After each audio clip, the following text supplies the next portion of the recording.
நண்பர்கள் அனைவருக்கும் வணக்கம். இன்றைய நாளையும் பத்திரிகை ஒரு பார்வையோடாக சந்திக்கின்றோம். வீரகேசரி பத்திரிகையிலே என்னென்ன செய்திகள் வந்திருக்கின்றன அது பற்றி ஒரு கண்ணோட்டத்தையும் பார்க்க முடியும். அதே போல மனித புதைகுழிகள் இன அழிப்புக்கு ஆதாரம் 1999 வழக்குடன் இன்றைய செம்மணி வழக்கை இணைக்க நடவடிக்கை எடுங்கள், ஜனாதிபதிக்கு தமிழரசு கட்சி கடிதம் என்றொரு பிரதான தலைப்புச் செய்தியாக இந்த செய்தி வந்திருக்கிறது. சர்வதேச கண்காணிப்பின் அவசியம் குறித்தும் வலியுறுத்தல், உண்மையும் பொறுப்பு கூறலும் இல்லாத நல்லிணக்கம் வெறும் போலி தோற்றமே எனவும் சுட்டிக்காட்டு என்ற விடயம் சுட்டிக்காட்டப்பட்டிருக்கிறது. அந்த கடிதத்தில் விரிவாக பார்க்கலாம். 1999 அகரப்பட்ட 15 எலும்புக்கூடுகள் பகுப்பாய்வுக்காக கிளாஸ்கோ பல்கலைக்கழகத்துக்கு மாற்றப்பட்டதாக தெரிய வந்துள்ளது. அந்த எலும்புக்கூடுகள் இலங்கைக்கு உடனடியாக திருப்பி அனுப்பப்பட வேண்டும். அதனை சர்வதேச கண்காணிப்பு நடைமுறைகளின் கீழ் இன்று மேற்கொள்ளப்படும் செம்மணி அகழ்வுகளுடன் இணைந்து விசாரணை செய்வதன் ஊடாக மாத்திரமே ஒருங்கிணைத்தலும் தெளிவானதுமான உண்மை தேடல் செயல்முறை, அதாவது தமிழரசு கட்சியின் பதில் தலைவர் அதாவது சிவஞானமும் அதே போல தமிழரசு கட்சியின் பொதுச்செயலாளர் சுமந்திரன் அவர்களும் இணைந்து எழுதிய கடிதத்தில் தான் இந்த விடயங்கள் உள்ளடக்கப்பட்டுள்ளன. நேற்றைய நாளிலே இது தொடர்பிலே சாணக்கியன் கூட இந்த விடயத்தை பார்லமெண்டத்திலே தெரிவித்திருந்தார். நாங்கள் பார்க்கலாம். சாதாரண தர பரீட்சையில் 13,392 பேர் 9 பாடங்களிலும் ஏசித்தி 2,30,726 பரீட்சார்த்திகள் எழுதுவதற்கு தகுதி. பரீட்சைகள் ஆணையாளர் இந்திகா குமாரி என்று சொல்லி ஒரு செய்தி வந்திருக்கிறது. பரீட்சை ஆணையாளராக ஒரு பெண் இருக்கிறார். அவர் ஒரு வரலாற்றிலே முக்கியமான பதவிக்கு வந்திருக்கிறார். அந்த அடிப்படையில் பார்க்கின்ற பொழுது நேற்றைய நாளிலே அந்த உயர்தர பிரிவுகள் சம்பந்தமாக விடயங்கள் வெளியாகி இருக்கின்றன. நாங்கள் பார்க்கலாம்.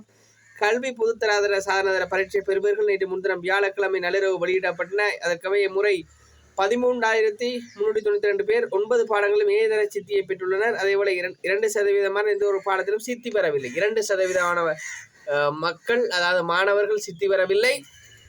அதேவேளை வடக்கு மாகாணம் சாதாரணதர பரீட்சையிலே ஒரு பின்தங்கி நிலைக்கு போயிருக்கிறது என்ற விடயம் நேற்றைய சாதாரணதர பரீட்சை பெறுபவர்கள் வாயிலாக வெளியே வந்திருப்பதை காணக்கூடியதாக இருக்கிறது. பார்க்கலாம். உறங்கியவர் மீது துப்பாக்கிச் சூடு பாணந்துறையில் சம்பவம் என்ற செய்தி வந்திருக்கிறது.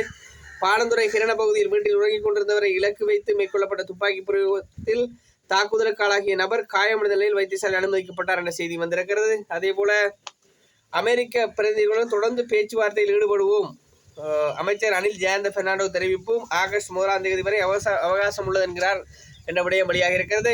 அதாவது அமெரிக்காவுடன் வர்த்தக இருதரப்பு ஒப்பந்தத்தை ஆகஸ்ட் 1 கைச்சாத்திடாவிடின் 30% பரஸ்பர தீர்வு வரி அமுல்படுத்தப்படும். விதிக்கப்படும் 30% குறைத்துக் கொள்வதற்கு அமெரிக்கா பிரதிநிதிகளுடன் தொடர்ந்து பேச்சுவார்த்தையில் ஈடுபட்டுள்ளோம் என்ற செய்தியை தந்திருக்கிறார். தொடர்ச்சியாக அவர்கள் பேசி வருகிறார்கள். அரசாங்கம் இந்த 30% வரியை குறைப்பதற்கான எத்தனத்தை இவர்கள் மேற்கொள்வதை காணக்கூடியதாக இருக்கிறது. அதே போல பார்க்கலாம். இன்னொரு செய்தியாக வீரகேசரியிலே கொள்கலன்களில் பிரபாகரனின் ஆயுதங்களா, வாக்குமூலம் அளிப்பதற்கு தயங்குவது ஏன், அமைச்சர் பிமல் ரத்நாயக்க கேள்வி என்ற செய்தி இருக்கிறது. பிரபாகரனின் ஆயுதங்கள் தான் கொள்கலன்களில் இருந்ததாக பாராளுமன்ற சிறப்புரிமையில் இருந்து கொண்டு குறிப்பிட்டார்கள். இது உண்மையாகி குற்றப்புலனாய்வு பிரிவில் முன்னிலையாகி வாக்குமூலம் அளிக்க அச்சமடைய வேண்டும் என பிமல் ரத்நாயக்க கேள்வி கேட்டிருக்கிறார் என்ற விடயம் ஒரு முக்கியமான விடயம். அதே போல பிரிக்ஸில் இணைவதற்கு முழுமையான ஆதரவு, அமைச்சர் விஜிதவுடன் ரஷ்ய வெளிவிவகார அமைச்சர் உறுதி என்ற செய்தி வந்திருக்கிறது. அதே போல உயிர்த்த ஞாயிறு தாக்குதல் மறைப்பதற்கு எதுவும் இல்லை, பிரதமர் ஹரணி தெரிவிப்பு, புதிய விடயங்கள் வெளிப்படும் என்கிறார் என்ற செய்தி வந்திருக்கிறது. உயிர்த்த ஞாயிறு தாக்குதல் தொடர்பிலே மேற்கொள்ளப்பட்ட வரும் விசாரணைகளில் வெளிவரும் புதிய விடயங்களை தேவையான நேரத்தில் மக்களுக்கு அறிவிப்போம் என்ற செய்தி நீண்டு செல்வதை காணக்கூடியதாக இருக்கிறது. இராணுவத்தால் காணாமலாக்கப்பட்ட சம்பவம், சாவகச்சேரி நீதிவானின் கட்டளை ஜூலை 30 என்ற செய்தி இருக்கிறது. நாவற்குலை பகுதி இராணுவ முகாமின் நடவடிக்கைகளால் காணாமலாக்கப்பட்டதாக கூறப்படும் 3 குறித்த ஆட்கொணர்வு மனுவின் கட்டளையை எதிர்வரும் 30 சாவகச்சேரி நீதிமன்றம் அறிவித்தது.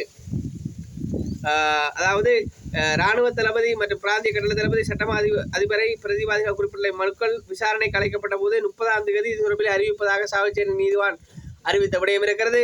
அதே போல இலங்கையின் வர்த்தகத்துறைக்கு பிரித்தானியா சலுகை என்ற செய்தி வந்திருக்கிறது. இலங்கை போன்ற அபிவிருத்தி அடைந்த வரும் நாடுகளின் ஏற்றுமதி மற்றும் இறக்குமதி செயல்முறையை இலகுபடுத்தக்கூடிய வகையில் பிரித்தானியா அதன் அபிவிருத்தி அடைந்த ஒரு நாடுகளுக்கான வர்த்தக செயல்முறைகள் புதிய சலுகை மறுசீரமைப்புகளை அறிமுகப்படுத்தியுள்ளது. இதன் மூலம் நண்பர்களே, இலங்கையிலிருந்து பிரித்தானியாவுக்கு ஏற்றுமதியாகக்கூடிய பொருட்களுக்கு பூரண வரி விலக்கு வழங்கப்பட்டிருப்பதாக இந்த செய்தி இருக்கிறது. பார்க்கலாம். வெள்ளை மாளிகையுடன் நேரடியாக பேச வேண்டும், எதிர்க்கட்சித் தலைவர் வலியுறுத்து. அதாவது இந்த 30% வரி தொடர்பிலே வெள்ளை மாளிகையுடன் நேரடியாக ட்ரம்புடன் பேச வேண்டும் என்று சொல்லி எதிர்க்கட்சித் தலைவர் சஜித் பிரேமதாச சொல்லி இருக்கின்ற செய்தியாக காணப்படுகிறது. தரமற்ற மருந்து கொடுக்கல் வாங்கல், கெகலிய உள்ளிட்ட 12 பிரதிவாதிகளுக்கு எதிரான வழக்கு செப்டம்பர் 16 வரை ஒத்திவைப்பு என்று செய்திருக்கிறது.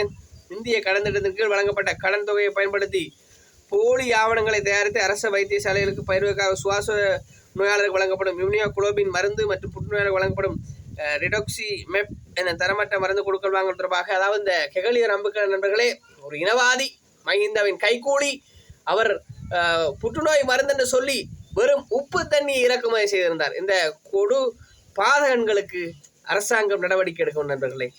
இந்த விடயம் அவிசாவளை கிராமிய வங்கியில் 92 கோடி ரூபாய் காணாமல் போயுள்ளது. சந்தன சூர்யாச்சி எம்பி தெரிவிப்பு. பணிப்பாளர் சபை மீது குற்றச்சாட்டு. அவிசாவளை தொகுதியில் கிராமிய வங்கி பணிப்பாளர் சபையில் அமைக்கப்பட்ட பிழையான தீர்மானங்கள் காரணமாக இருந்த 24 வங்கிகளை மூடிவிட வேண்டி ஏற்பட்டது. அதன் காரணமாக லட்சக்கணக்கான வைப்பாளர்கள் 92 கோடி ரூபாய் வைப்பு பணம் காணாமல் போயுள்ளதென ஆளுங்கட்சியின் சந்தன சூர்யாச்சி எம்பி தெரிவித்தார். பாருங்க நண்பர்களே, எப்படியெல்லாம் இந்த காசுகளை அடிச்சிருக்காங்கன்னு பாருங்க. வீரகேசரியின் உள்பக்க செய்திகளாக 3.9 பில்லியன் ரூபாய் வெட் வரி மோசடி, 20 வருட கடூழி எச்சரித்தனை உயர்நீதிமன்றம் அறிவித்தது என்ற விடயம் வந்திருக்கிறது. அதே போல பல்வேறுபட்ட செய்திகள் காணப்படுகின்றன. வீரகேசரியின் ஆசிரியர் தலையங்கமாக அமெரிக்க தீர்வு வரியை மேலும் குறைக்க முயற்சிக்க வேண்டும் ஒரு ஆசிரியர் தலையங்கம் இருக்கிறது. தொடர் குடியிருப்பு புனரமைப்பு தனி வீட்டுத்திற்கான முட்டுக்கட்டையா என்ற செய்தி ஒரு கட்டுரையும் வந்திருக்கிறது, பார்க்கலாம். அதே போல நிறைய செய்திகள் இன்றைய நாளிலும் வீரகேசரியிலே வந்திருக்கின்றன. புதுக்குடியிருப்பில் உயிரிழந்த வர்த்தகர்களுக்கான நினைவேந்தல் என்ற செய்தியும் வந்திருக்கிறது. அதே போல சங்கமம் பகுதியிலே இலக்கிய நூல்கள் அழகாக வந்திருக்கின்றன. அதே போல இன்னும் பல்வேறுபட்ட செய்திகள் காணப்படுவதை காணக்கூடியதாக இருக்கிறது. வலுவிழந்தோரின் தொழில் தொடர்பான கலந்துரையாடல் செய்தி இருக்கிறது. அதே போல பார்க்கலாம், இருநூல்களின் வெளியீடும் கலைக்கேசரி விருது வழங்கல் என்ற செய்தி வந்திருக்கிறது. திருவோணமலை வாசகர்வட்டத்தின் ஏற்பாட்டில் எழுத்தாளர் விக்கின் அவரிடத்தின் தூரத்து விண்மீனை கண்டேன், வெளிகளில் ஒரு வானவில் ஆகிய இருநூல்கள் இன்று சனிக்கிழமை வாசகர்வட்டத்தின் தலைவர் சிரேஷ்ட ஊடகங்களுக்கான அச்சுதன் தலைமையில் இடம்பெறும் என்ற செய்தியும் வந்திருக்கிறது. இவ்வாறான பல்வேறுபட்ட செய்திகள் தான் இன்றைய வீரகேசரியில் வந்திருக்கின்ற நண்பர்களை. மீண்டும் ஒரு காணொலியில் சந்திக்கும் வரை விடைபெறும் நான் உங்கள் செந்தூரன். நன்றி, வணக்கம்.